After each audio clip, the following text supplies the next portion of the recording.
Uh-oh. Oh no. For some reason, the film won't wind any further. Oh. Uh-oh. That's not good. Come on. I have no idea what's happening with this thing. I don't know where we're at in terms of frames. It just jammed. And now I was able to kind of crank it a little bit. So we'll see.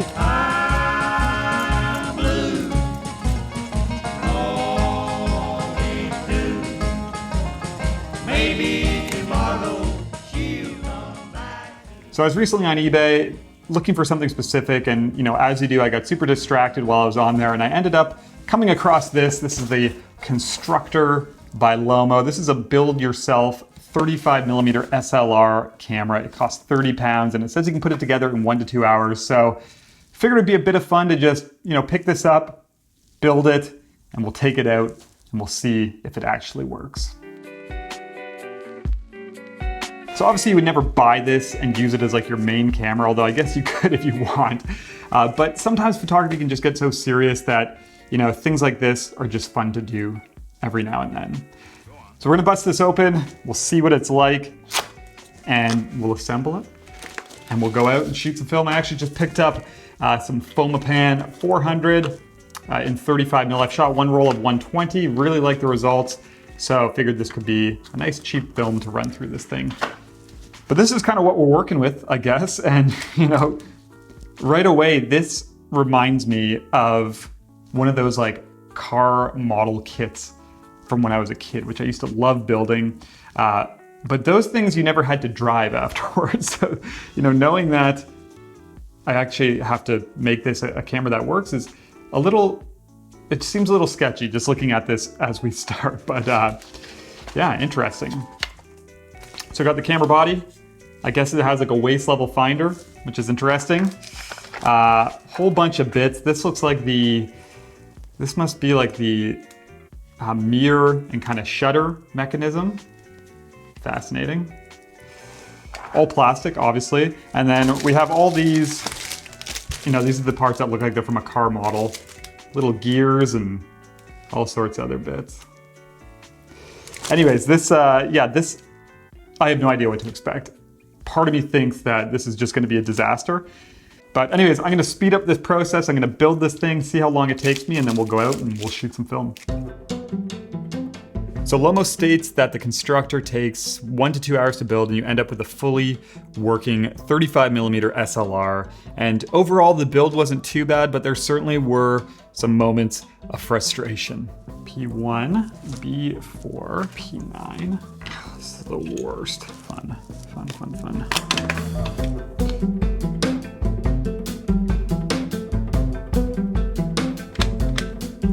Okay, so we have a camera. It came together, took about an hour and 15 minutes. Wasn't too bad, a little bit fiddly, but not bad overall. I'm so curious to see if it's actually gonna work or not. It winds, this counter isn't working. I don't know why, but that's okay. And yeah, I mean, I can see something through the waist level finder. The shutter seems to fire. So yeah, let's load some film in and head out and see what we get. Okay, so it's like 7:30 at night now. Remember a little while ago I said I was done, we're gonna go shoot. Well, yeah, the film advance was jamming, so I probably have taken this thing apart like 7 times, and I think I finally got it. I think it was binding up on something, so it's been a little bit of a gnarly experience so far, but gonna load one in. I think we're gonna be good here. Roll of film number 2. Moment of truth. I'd love to not waste another one. Please, please work.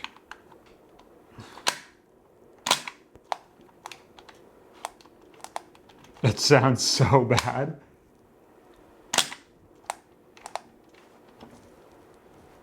It's advancing. It's enough to go and make some photos, so that is all that I care about. I'm gonna be so surprised if this thing actually works. Anyways, it's done. Let's go shoot.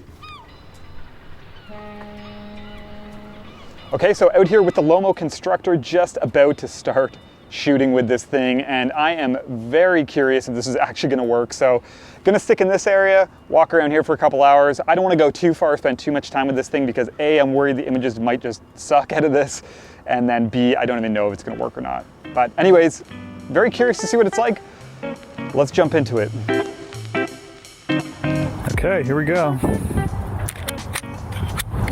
First shot.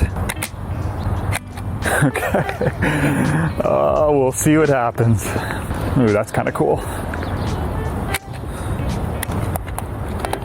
And I will say right away that this viewfinder is not good to use. You can barely see what you're composing. Didn't wind it. Shit. Okay, that was a double exposure. Let's do this one again. And wind. Okay. Keep rolling. And wind. Gotta keep telling myself that. I don't think this is working. I've also forgotten to count my frames. So no idea what we're at. I'm gonna say 15 left. Let's roll with that. Come on. Oh, there we go. So I think I found the trick. You gotta push on the back of the film door here near where the sprocket is, and it seems to be winding, but it feels like I'm getting to the end of the roll here, so might stop soon. See how this plastic lens holds up to a little flare.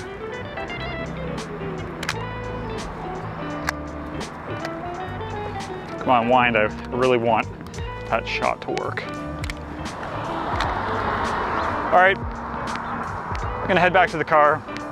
I would say I'm 99.9% sure that this is just gonna be a mess when I develop it. I think I'm gonna stop. I think that's it. Gotta try and rewind this thing. And then I'm actually not even gonna open it until I get home into the dark bag. That is it.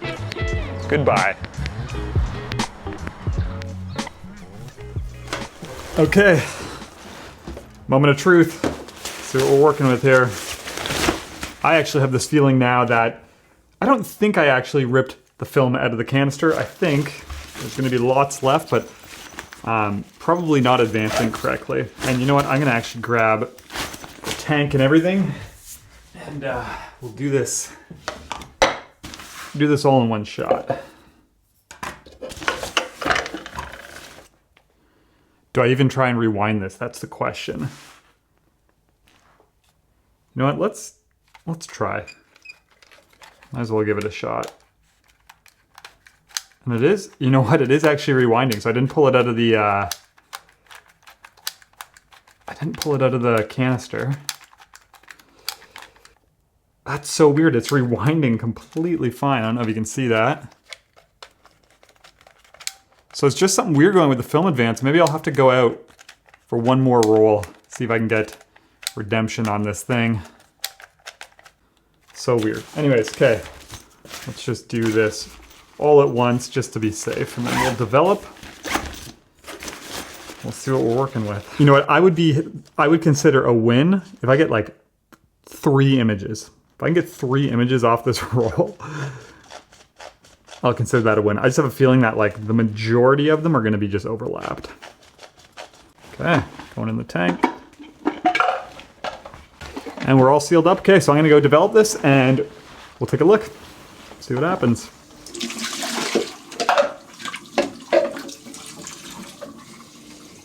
Moment of truth. There better be something. Okay, so far we're blank, which makes sense because we probably didn't finish the roll. Oh. We got something. Okay, there's an image there. It's like a couple images in one. It's another image. I like this. There's 2 images on top of one another. Image by itself. 2 on top of each other. One that's savable there.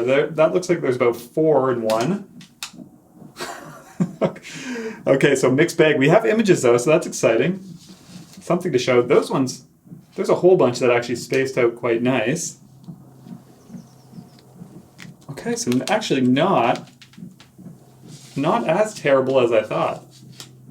Yeah, not nearly as bad as I thought. A little bit sloppy, but it looks like we're gonna have a few to work with here. So I can hang this up to dry, and then in a little bit we'll scan it and we'll see what we're working with.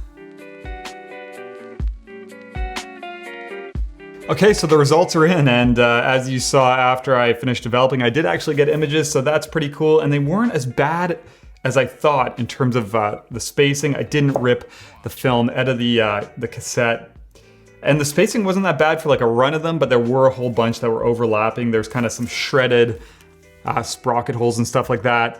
But like I said, going into this, you know, a win for me would just be a couple of images. I was worried when I went out with this thing and started having issues that I wasn't gonna have anything to show for it. So the fact that I just got a few images is pretty cool and made me happy. But gonna take a look at them. I don't have too much to say about these images because they kind of just are what they are. This was about the experience as a whole, but we're gonna look at them and you can see what this camera kind of looks like. Okay, so this is the first one, and this actually is one of the images that turned out the best, just in terms of actually, you know, the camera working. So that was cool. The image itself is nothing special. It kind of has a neat feel to it. This is, again, Fomopan 400.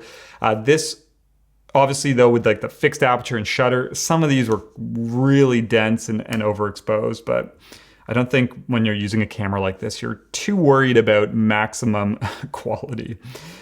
This image is actually kind of fun as well. It has a neat look, crazy distortion. Obviously it's a piece of plastic is what we're shooting through. So this was one of the first that ended up being a double exposure. But after that we had a decent run. This image worked. This one, so this image I actually quite like. And I will say, so again, you know, I didn't buy this camera because I was like, oh, I'm gonna build this and use it to like make some work and all this. But when I look at this image, it does, some of these have this like surveillance feel to them, which is kind of fun. So I don't know, maybe there's some creative potential there if that's something you wanted to do. Not trying to, you know, justify the use of this camera, but it does have a neat look with certain images. Just obviously these super soft corners, a lot of distortion. So this one was actually quite fun. This one, I have no idea what happened. I was actually excited about this image as well, just because of the scene. You know, you had this sport bike down here, and then a ship here. Yeah, but I have no idea what happened to this frame, although this was the point during the day where the camera advance started to get really weird and like would jam and stuff, so there's a good chance this could be like 4 exposures or something. This one's kind of fun as well. It worked, which is cool. The bar was set pretty low during this shoot. So definitely more images than I expected. This one as well, just like the one with all the like the air conditioning units on the side of the building, this also kind of has like a cool surveillance feel. So it is kind of a fun camera. You know, if the film advance was working better, maybe I would use it again just for fun. It'd be neat to run some color film through this and see what it looks like. A couple more here. Again, you're kind of getting the idea of how these look. There's obviously a big time advance issue. This frame as well is pretty cool. I got to go back to this area with a proper camera because I think there's potential here for some interesting compositions and images and stuff. So, you know, overall an interesting experience. And like I said at the beginning, even if I got a couple images, I was going to be happy. As I built this thing and started to shoot with it, I was actually had my doubts if anything was going to turn out. So the fact that I have film here with like 10 or 15 images on it is a win in my books and makes it worth it. And, you know, I'll probably never touch this again. It'll just go on a shelf and sit there, but that really wasn't the point. You know, it's not like I bought this and was like, I'm going to build a camera, my next camera to use for my project. Really, you're kind of paying for the experience. And, you know, there was some frustrations in building this thing, some uncertainties with shooting with it, but overall it was cool to be able to just kind of assemble something from scratch out of all of these plastic bits, including the lens, and then go out and shoot with it and have it actually work. So Worth it in my opinion. For me, it'll be different for everyone. Maybe you'll buy this and assemble it and it'll work great and you'll use it for something. Maybe you'll just have fun with it, or maybe you don't want one. I don't know. It's up to you, but if you have shot with one before, I'd love to know if you had any issues with the film advance and if you have any remedies. But anyways, hope you enjoyed this little bit different episode, but thought it could be fun. And just want to say, as always, thank you for watching, and I'll talk to you soon.